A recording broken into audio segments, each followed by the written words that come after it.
Hello అందరికీ స్వాగతం. ఈరోజు హిందూపురం పట్టణంలో జరిగిన ముఖ్యమైన పరిణామాలతో మీ ముందుకొచ్చాం.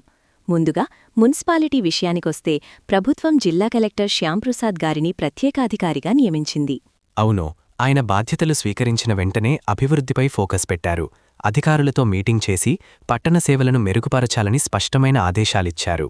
ముఖ్యంగా వేసవికాలం దృష్ట్యా తాగునీటి సరఫరాలో ఎలాంటి అంతరాయం లేకుండా చూడాలని, లీకేజీలుంటే వెంటనే సరిచేయాలని సూచించారు. అదే సమయంలో పారిశుద్ధ్యం మీద కూడా ఫోకస్ పెంచారు. ప్రతి ఇంటి నుంచి చెత్త సేకరణ సక్రమంగా జరగాలని, మురుగునీరు ఎక్కడా నిల్వ ఉండకుండా చర్యలు తీసుకోవాలని చెప్పారు. మరొక ముఖ్య విషయమేమిటంటే అక్రమ నిర్మాణాలపై కఠిన చర్యలు తీసుకోవాలని, అలాగే బీపీఎస్, ఎల్ఆర్ఎస్ దరఖాస్తులను త్వరగా క్లియర్ చేయాలని ఆదేశించారు. డిజిటల్ సేవల విషయంలో కూడా మార్పులొస్తున్నాయి. ఇకపై ఈ-ఆఫీస్ విధానం ద్వారా ఫైళ్లు నిర్వహణ, వాట్సాప్ ద్వారా సర్టిఫికేట్లందించే సదుపాయం కూడా తీసుకురానున్నారు. ఇక పన్నుల విషయంలో మున్సిపల్ కమిషనర్ మల్లికార్జున గారు వన్ టైం సెటిల్మెంట్ పథకాన్ని ప్రకటించారు. ఈ నెల 31లోపు చెల్లిస్తే ప్రయోజనం పొందవచ్చు. చెల్లించకపోతే నీటి కనెక్షన్, విద్యుత్ సరఫరా నిలిపివేయబడే అవకాశముందని హెచ్చరించారు. కాబట్టి వెంటనే స్పందించడం మంచిది. విద్యారంగంలోకి వస్తే నేషనల్ టెస్టింగ్ ఏజెన్సీ ప్రకటించిన ప్రకారం జేఈఈ మెయిన్ 2026 పరీక్షలు వచ్చే నెల 2 నుంచి 8 వరకు జరగనున్నాయి.